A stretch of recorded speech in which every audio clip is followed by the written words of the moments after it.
Existe uma parte dos verbos em que, além do modo e do tempo como nós vimos, existe uma forma dele que é dita como forma nominal do verbo.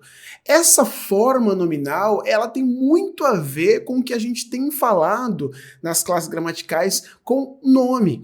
Isso em relação ao substantivo. Então, quando a gente fala de forma nominal, ele tem a ver com essas partes aí que se combinam com o substantivo.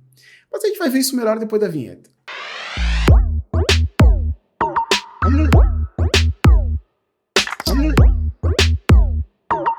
Fala, charmosos, professor Thiago Charme aqui para mais uma videoaula de língua portuguesa. Dessa vez, nós vamos ver a segunda parte, então, do estudo dos verbos e vamos captar agora, então, as formas nominais do verbo. Só que antes, você já sabe, né? Dá um dedo aí nesse like, curte esse vídeo pra caramba aí, que isso me ajuda demais, demais, demais. Se inscreva no canal, caso você não seja inscrito, comente aqui o que você quiser comentar, participe aí e me siga nas redes sociais. Bora lá então? Bom, o nosso trabalho com as formas nominais, então, do verbo, diz muito respeito a o que está envolvido ali com essas partes nominais, né? Então, no estudo dos verbos, então a gente tem os modos verbais, como nós vimos na parte 1 desta aula, e existem as 3 formas nominais, tá? Então, essas formas nominais, elas têm sim a ver com esse aspecto nominal que nós temos visto desde as primeiras aulas das classes gramaticais, falando mais propriamente do substantivo, que vem a ser este nome, e das outras classes que estão envolvidas com o substantivo.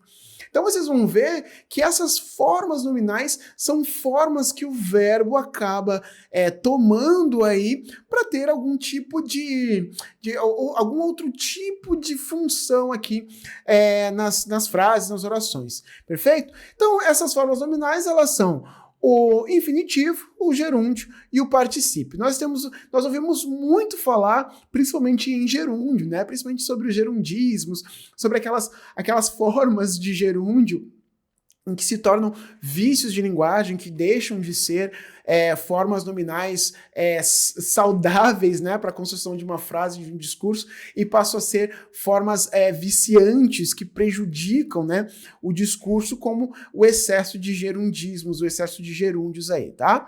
Mas vamos lá, vamos começar então pelo infinitivo, essa primeira forma nominal aqui que nós vamos ver, que ela vai se caracterizar principalmente pelas formas terminais, né, de ar, e ir. Exatamente, nós estamos falando das conjugações, né? A gente tem aqui, ó, o ar, que é a primeira conjugação, o que é a segunda, e o ir, que é a terceira.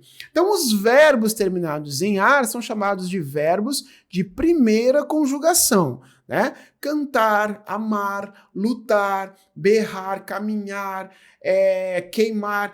Todos esses verbos, essas ações do verbo terminadas em ar, são verbos de primeira conjugação, tá? Então, quando eles se apresentarem com este final, com R aqui no final, AR, ER, IR, quer dizer que estes verbos estão no infinitivo. Tudo bem? Já o gerúndio é aquela forma, como eu falei para vocês, que a gente está habituado a ouvir esta forma nos telemarketings da vida, né? Tem muito meme aí de telemarketing, tudo bem. Um salve para os telemarketings aí, porque eu já fui também atendente de telemarketing, sei muito bem disso. Então veja aqui, ó. Caracteriza-se pela terminação de NDO. Então, veja, vocês viram lá, no infinitivo eles terminam em AR, né? Em R, né? AR, ER e IR. E no gerúndio eles vão terminar em NDO, né? Então o que vai acontecer? Cantando, vendendo, partindo, comendo, correndo, enfim, tudo que terminar em NDO ali, o verbo quando terminar em NDO, ele está nessa ação contínua aí, né? Como diz aqui, ó, o gerúndio do verbo indica uma ação que ainda está em curso, ou que vai se estender pelo tempo, né? Passando uma noção de duração e continuidade da ação do verbo. Então parece que é algo que ele vem acontecendo, né? Tá no presente, mas que é uma ação que ela vai se dando essa continuidade ali no momento em que ela está acontecendo, tá? Então vejam só, Maria saiu cantando do quarto. Então eu percebo que há uma ação aqui de ela sair e a ação de ela sair e cantando ainda. Então é uma ação depois de outra que é uma outra contínua, né? Então possivelmente ela estava cantando já antes, né? E aí ela continua cantando ali naquele presente, né? Eu continuo vendendo doces. Então quer dizer que ainda essa ação continua acontecendo. Por mais que ela seja rotineira, ela continua acontecendo. Ele está partindo para outra, né? Então, partindo, está indo, né? Para outra. Então, essa ação, essa percepção de uma ação contínua vai acontecer com o gerúndio. O particípio, ele vai se caracterizar pela terminação ido e ado, tá? Ido e ado. Então, os verbos terminados em ido e ado são verbos no particípio. Então ele vai indicar uma ação que já se encontra finalizada. Então ela já se encontra finalizada aqui, tá? Estabelecendo uma noção de conclusão da ação do verbo. Então é algo que, pela ação do verbo, eu já constato que este ato ele já está concluído. Tá? Concluiu-se, então, essa ação do verbo, perfeito? Então, olha só. Maria já tinha cantado quando chegamos. Então, percebam que nós chegamos a uma ação, mas ela finalizou outra ação, que era o ato de cantar. Então, ela já tinha terminado uma ação para que a outra acontecesse. Então, João teria vendido o carro. Então, ela já se concluiu. Sofia tinha partido cedo. Então, eu percebo que sempre há um verbo, né, apoiando este verbo no particípio, que é o verbo auxiliar que nós chamamos, que a gente vai ver mais adiante sobre ele. Perfeito, gente? Nós temos formas também do particípio que são formas diferentes, mas que a gente vai ver num outro momento também, perfeito? Então, por que chamamos de formas nominais do verbo? Então, percebam só, formas nominais porque elas estão envolto a um nome. E este nome o que é? Substantivo. Então, o infinitivo é quando o verbo ele tenta se transformar em um substantivo. Então, há essa tentativa, né? Há essa transformação de uma ação, né, para um substantivo. Então, ele passa de um verbo, né, para um substantivo. Então, olha só. Ele vai cantar uma música. Cantar, verbo, ação, né? Então, ele vai cantar. Então, aqui é uma ação. Ou ele cantará uma música. Então, percebe que o verbo cantar aqui é o verbo principal e o vai aqui, ó, é o verbo auxiliar. Tá? Então, vai cantar uma música. Então, cantar aqui, ele está no infinitivo, mas porque ele é um verbo, porque eu tenho um auxiliar com ele, tá? Agora, ele vai ser um substantivo quando eu disser o cantar do pássaro é suave. Esse cantar, ele não é mais verbo. Por que não é mais verbo? Lembro na aula do artigo? Qualquer palavra que tiver um artigo antes dela, esse artigo vai ter o poder de transformar essa palavra, independente da classe gramatical que ela for, por natureza, ele vai transformá-la em um substantivo, né? E é o que acontece. Quando eu tenho um artigo aqui antes do verbo cantar, esse verbo, essa palavra deixa de ser verbo e passa a ser um substantivo. Então, o cantar do pássaro é suave. Tá? Então, se eu perguntar aqui, ó, o que é suave, né, para encontrar o sujeito, o cantar do pássaro, tá? Qual é o núcleo aqui? Cantar. Certo? Então, aqui é o cantar que é suave. Então, cantar aqui, por ter um artigo antecedendo o verbo, ele passa a ser um substantivo.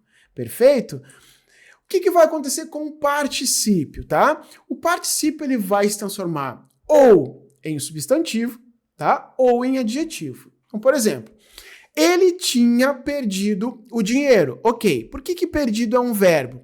Porque eu tenho um verbo auxiliar. Vê que é um verbo aqui também. Nós temos dois verbos. Um que é auxiliar e outro que é o verbo principal, só que no particípio.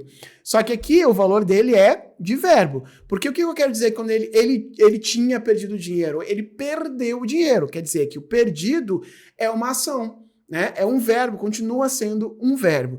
Agora veja só, um perdido é aquele que não crê, né? Então um perdido é aquele que não crê, quer dizer que, o que eu tenho aqui antes? Artigo. Lembram?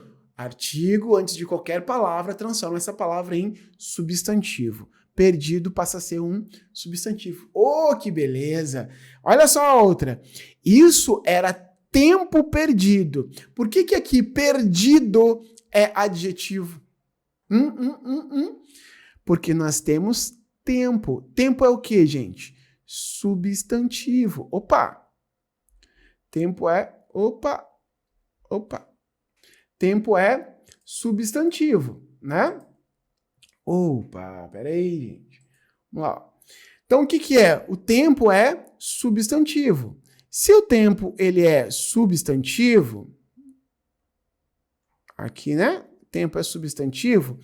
O que eu tenho junto com esse substantivo, ele vai poder ali, então, caracterizar, qualificar, definir, né? Determinar esse substantivo. Então, são aqueles acompanhantes, né?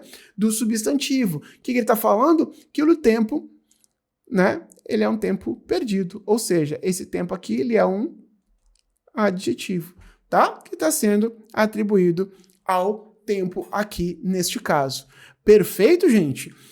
O gerúndio, por sua vez, ele vai se transformar em substantivo, adjetivo, ou ele ainda pode ter aqui um valor adverbial. Ele pode ter aqui, constituir um valor adverbial. Vejam como isso vai acontecer. Ó. Maria está se formando neste momento. Por que é verbo? Porque é o verbo de formar. Pode dizer aqui que nós temos um pronome, ele é um verbo pronominal, né? Ele está se formando aqui neste momento. Então, ele continua sendo um verbo. Os formandos estão felizes. Percebam que ele passa a ser substantivo total aqui, porque além de ter o artigo, e aquilo vocês sabem, né? O artigo, todos os determinantes devem se flexionar em gênero e número de acordo com o substantivo ao qual ele se refere. Então, no caso, o substantivo masculino, plural, artigo masculino plural. Pronto, substantivo formandos. Jogou-lhe água fervendo. Então percebam que água é o substantivo, fervendo é como essa água está, né? Então ela não está gelada, ela está fervendo. Então água quente aqui, tá?